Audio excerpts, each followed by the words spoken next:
أعوذ بالله من الشيطان الرجيم بسم الله الرحمن الرحيم ثم إنكم بعد ذلك لميتون ثم إنكم يوم القيامة تبعثون صدق الله العظيم. സൂറത്തുൽ മുഅ്മിനൂൻ 15-16. സുമ്മ ഇന്നക്കും, പിന്നെ തീർച്ചയായും നിങ്ങൾ, ബഅദ ദാലിക, അതിനുശേഷം, ലമയ്യിതൂൻ, മരിക്കുന്നവർ തന്നെയാകുന്നു. സുമ്മ ഇന്നക്കും, പിന്നീട് നിങ്ങൾ, അല്ലെങ്കിൽ പിന്നെ നിങ്ങൾ, യൗമൽ ഖിയാമത്തി, അന്ത്യനാളിൽ, തുബ്അസൂൻ, ഉയർത്തെഴുന്നേൽപ്പിക്കപ്പെടുന്നു. അല്ലാഹുവിൽ വിശ്വസിച്ച വിശ്വാസികളുടെ നിലപാടാണ് വസ്തുത. അതാണ് അവരുടെ വിജയത്തിൻ്റെ വഴി, അല്ലെങ്കിൽ വിജയത്തിൻ്റെ അടിസ്ഥാനം എന്ന് വിശദീകരിക്കാൻ അള്ളാഹുവിനെ സംബന്ധിച്ചാണ് കഴിഞ്ഞ ആയത്തുകളിൽ പറഞ്ഞത്. അഥവാ അള്ളാഹുവാണ് സൃഷ്ടിച്ചിരിക്കുന്നത്. പിന്നെ സൃഷ്ടിച്ചിരിക്കുന്നത് അള്ളാഹുവാണ് എന്ന് ആർക്കും പരിശോധിച്ചാൽ ബോധ്യമാകുന്ന വിധമുള്ള വചനമാണ് കഴിഞ്ഞത്. അഥവാ ഗർഭാവസ്ഥയിൽ നടക്കുന്ന, ബീജസങ്കലനത്തിൻ്റെ മുമ്പ് നടക്കുന്ന കാര്യങ്ങൾ വരെ ക്രമത്തിൽ വിവരിച്ചിരിക്കുന്നു ഇവിടെ. അങ്ങനെയുള്ള അല്ലാഹു സൃഷ്ടിച്ച നിങ്ങൾ, പിന്നെ നിങ്ങൾ ഉറപ്പായിട്ടും മരിക്കുന്നവരുമാണ്. ശരിക്ക് സാധാരണ ഭാഷയിൽ അവിടെ ആ ഊന്നലുകളൊന്നും വേണ്ടതില്ല. സുമ്മ എന്ന് പറഞ്ഞത് പിന്നീട് എന്നുള്ള അർത്ഥത്തിലില്ല. പിന്നെ ഒരു കാര്യം പറയാനുണ്ട്, നിങ്ങളെ ഞാൻ സൃഷ്ടിച്ചതുമാണ്, പിന്നെ നിങ്ങൾ മരിക്കുന്നവരാണ് എന്നതൊരു യാഥാർത്ഥ്യവുമാണ് എന്നാണ് പറയുന്നത്. അതിനാണ് പിന്നെ പറഞ്ഞത്. പിന്നെ സുമ്മ അന്തും മയ്യിത്തൂൻ, പിന്നെ നിങ്ങൾ മരിക്കുന്നവരാണ് എന്ന് പറഞ്ഞാൽ മതി. പക്ഷേ പരിശുദ്ധ ഖുർആനിലെ സാഹിത്യ സ്ഫുടത, സാഹിത്യ സമ്പുഷ്ടത നമുക്ക് വേഗം മനസ്സിലാകുന്ന ഒരു ഭാഗമാണ്. ഇവിടെ മരണം ആരും നിഷേധിക്കുന്നില്ല. നിഷേധിക്കുന്നുണ്ടെങ്കിൽ മാത്രമാണ് ഇങ്ങനെ ഉറപ്പിച്ചു പറയേണ്ടതുള്ളത്. ഇപ്പം നമ്മളൊരാളോട് ഇന്ന് എന്താഴ്ചയാണ് എന്ന് ചോദിച്ചാൽ ഇന്ന് ചൊവ്വാഴ്ചയാണ്, അല്ലെങ്കിൽ ബുധനാഴ്ചയാണ് എന്നങ്ങ് പറഞ്ഞാൽ മതി. അല്ലാതെ ഇന്ന് എന്തായാലും ഉറപ്പായും ബുധനാഴ്ച തന്നെയാണ് എന്നൊന്നും പറയേണ്ടതില്ല. കാരണം അതാരും നിഷേധിക്കുന്നില്ല ഇന്ന് എന്താഴ്ചയാണെന്ന് ചോദ്യമേ ഉള്ളൂ. ഇതുപോലെയാണ് മരണം. നിങ്ങൾ മരിക്കും എന്ന് പറഞ്ഞാൽ കഴിഞ്ഞു. പക്ഷേ പിന്നെ ഉറപ്പായിട്ടും അതിൻ്റെ ശേഷം നിങ്ങൾ മരിക്കുന്നവർ തന്നെയാണ് എന്ന് പറഞ്ഞത് എന്തിനാണ്? മനുഷ്യൻ മരണം നിഷേധിക്കാറില്ല തത്വത്തിൽ. പക്ഷേ പ്രയോഗത്തിൽ മരിക്കേണ്ടവനാണ് ഞാൻ എന്ന ഒരു വിചാരത്തിലല്ല ജീവിക്കുന്നത്. പകരം എന്നും ഇവിടെ കഴിയും എന്ന ഒരു വിചാരത്തിലാണ് മനുഷ്യൻ നടക്കുന്നത്. മരണത്തെ അവൻ ഓർക്കാറില്ല, അതിനു വേണ്ടി തയ്യാറെടുക്കാറില്ല. ഈ ആയത്തിറങ്ങുന്ന പശ്ചാത്തലത്തിൽ ഇത് സത്യമാണ് എന്ന് ബോധ്യമുള്ള ആളുകൾ, പക്ഷേ അസത്യമാണ് എന്ന് പ്രചരിപ്പിച്ച് വരുത്തി തീർത്ത് ആളുകളെ റസൂൽ സല്ലല്ലാഹു അലൈഹി വസല്ലമക്കും സത്യവിശ്വാസികൾക്കും എതിരെയൊക്കെ തിരിച്ചുവിട്ട് അങ്ങനെ അവരെ തങ്ങളുടെ കീഴിലാക്കി തങ്ങളുടെ ആഹ്വാനങ്ങൾക്ക് അനുസരിച്ച് പ്രവർത്തിക്കുന്നവരാക്കി തീർത്താൽ ഞങ്ങൾക്കിവിടെ എന്തായാലും രക്ഷപ്പെടാം എന്ന് ചിന്തിക്കുകയാണ്.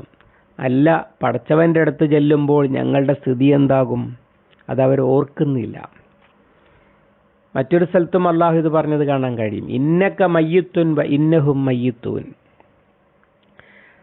താങ്കൾ മരിക്കാൻ പോകുന്നവനാണ്, അവരും മരിക്കാൻ പോകുന്നവരാണ്. അതുപോലെ അഫയിൻ മിത്ത ഉഹുമുൽ ഖാലിദൂൻ, താങ്കളെ കൊല്ലാൻ നോക്കുന്നുണ്ട്. താങ്കൾ മരിച്ചാൽ അവരിവിടെ എന്നും ജീവിക്കുന്നതാണോ? ഇവിടെയൊക്കെ ഞങ്ങൾ മരിച്ചു പോകേണ്ടവരാണ് എന്ന ബോധം ആളുകൾക്ക് ഇല്ലാത്തത് കൊണ്ട് ആ നിലക്ക് അവരെ അഭിസംബോധന ചെയ്ത് പറയുകയാണ്, ഉറപ്പായിട്ടും നിങ്ങൾ മരിക്കുന്നവരാണ്.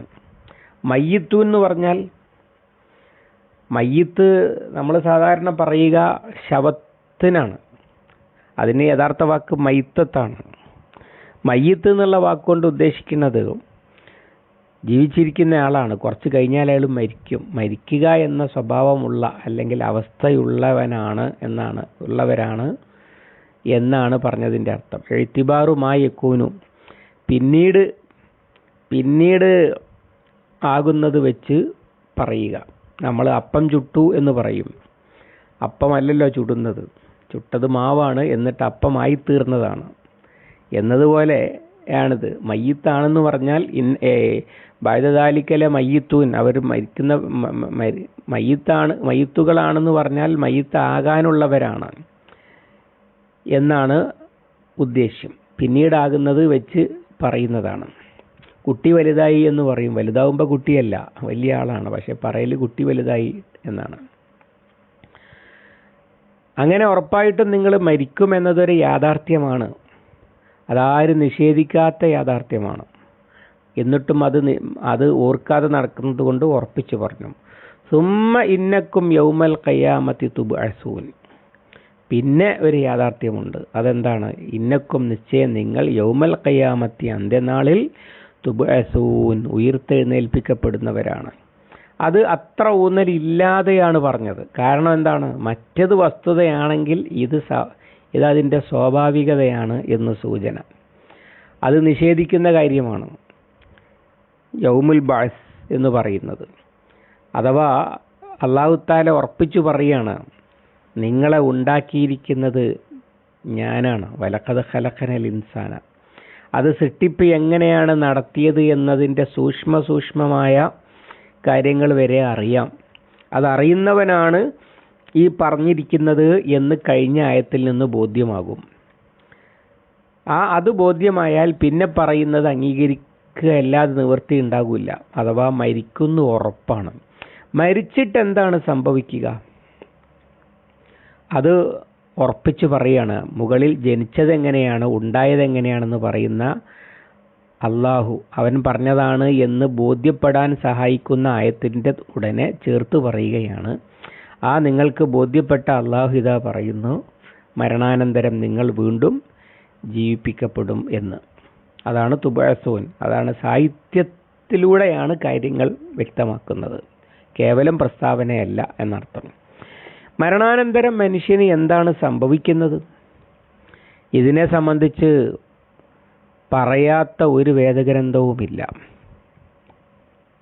പരലോകം, സ്വർഗം, നരകം, ഹൂർലിങ്ങൾ അല്ലെങ്കിൽ അപ്സരസ്സുകൾ, സ്വർഗത്തിലെ പാലരുവി, തേനരുവി, ഇതൊക്കെ എല്ലാ വേദഗ്രന്ഥങ്ങളിലും, ഖുർആനിലുണ്ട്, അതുപോലെ ബൈബിളിലുണ്ട്, ഹൈന്ദവ മതാനുയായികൾ കൊണ്ട് നടക്കുന്ന ഭഗവത്ഗീതയിലുണ്ട്. അർജുനൻ സഹോദരന്മാരായ കൗരവരോട് യുദ്ധം ചെയ്യാൻ മടിച്ചിരിക്കുമ്പോൾ, അഥവാ സ്വന്തം പിതൃവ്യൻ്റെ മക്കളാണ്, കൃഷ്ണൻ ഉപദേശിക്കുന്നത് ഇത് ധർമ്മയുദ്ധമാണ്, ഇത് ചെയ്താൽ നീ ചെയ്തിട്ട് നീ മരിച്ചാൽ നീ സ്വർഗത്തിൽ പോകും, ഇത് ചെയ്യാതെ മരിച്ചാൽ നരകത്തിൽ പോകും, ചെയ്തിട്ട് ജയിച്ചാൽ ധർമ്മരാജാവാകും, ധർമ്മം സ്ഥാപിക്കാൻ വേണ്ടി അവതാരമെടുക്കും, സംഭവാമി യുഗേ യുഗേ, വിവിധ യുഗങ്ങളിൽ സംഭവിച്ചുകൊണ്ടിരിക്കുന്നൊക്കെ പറഞ്ഞെന്ന കൃഷ്ണൻ പറയുന്നതായിട്ടാണ് ആ ഉപദേശമുള്ളത്. അതുപോലെ ബൈബിളിൽ അത് ധാരാളമായിട്ടുണ്ട്. എന്നാൽ ആ മതാനുയായികൾ പോലും ഇന്ന് ഹിന്ദുമതത്തിൻ്റെ അനുയായികൾ എന്ന് അവകാശപ്പെടുന്ന ആളുകൾ മുസ്ലിങ്ങളെ സ്വർഗം പറഞ്ഞും സ്വർഗത്തിലെ ഹൂറില്യങ്ങളെ പറഞ്ഞും ഒക്കെ കളിയാക്കിക്കൊണ്ടിരിക്കുകയാണ്. യുദ്ധത്തിൽ കൊല്ലപ്പെടുന്ന ആളുകളെ സ്വീകരിക്കുവാൻ വേണ്ടി 1000 അപ്സരസ്സുകൾ എന്ന് പറഞ്ഞാൽ ഹൂറില്യങ്ങൾ ഓടിവരും എന്നാണ് അവരുടെ കൈവശമുള്ള ഗ്രന്ഥങ്ങളിൽ പറയുന്നത്. പക്ഷെ അത് അറിയാറില്ല, അത്രത്തോളം അകന്നാണ്. പരലോക നിഷേധം, മരണാനന്തരം ഒരു ജീവിതമുണ്ട് എന്ന് അംഗീകരിക്കാത്ത ആളുകളായിട്ടാണ് ഇത്തരം ആളുകൾ നടക്കുന്നത്. അതിന് മാത്രം പ്രമാണങ്ങളിൽ നിന്ന് അവർ അകലെ പോയിരിക്കുന്നു എന്നർത്ഥം. ഇങ്ങനെ സഹസ്രാബ്ദങ്ങൾക്കിടക്ക്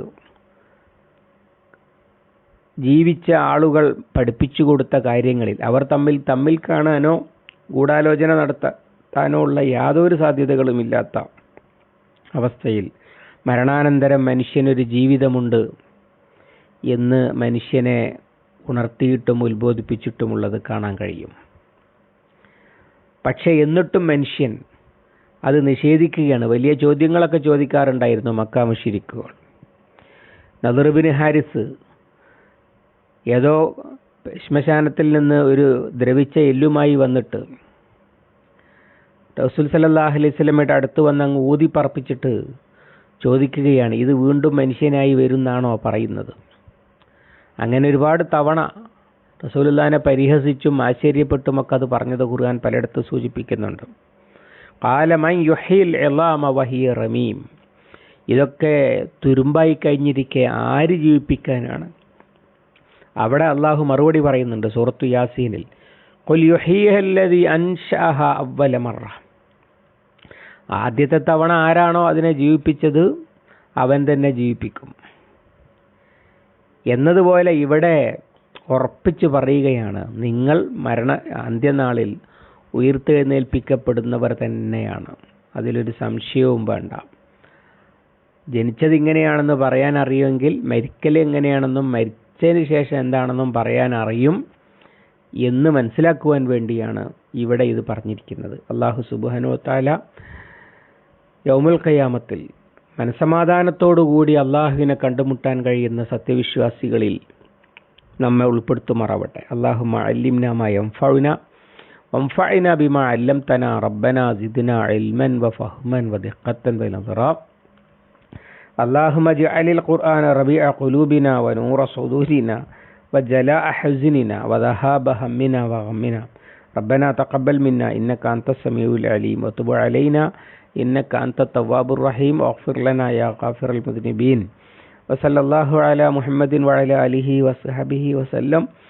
അൽഹംദുലില്ലാഹി റബ്ബിൽ ആലമീൻ.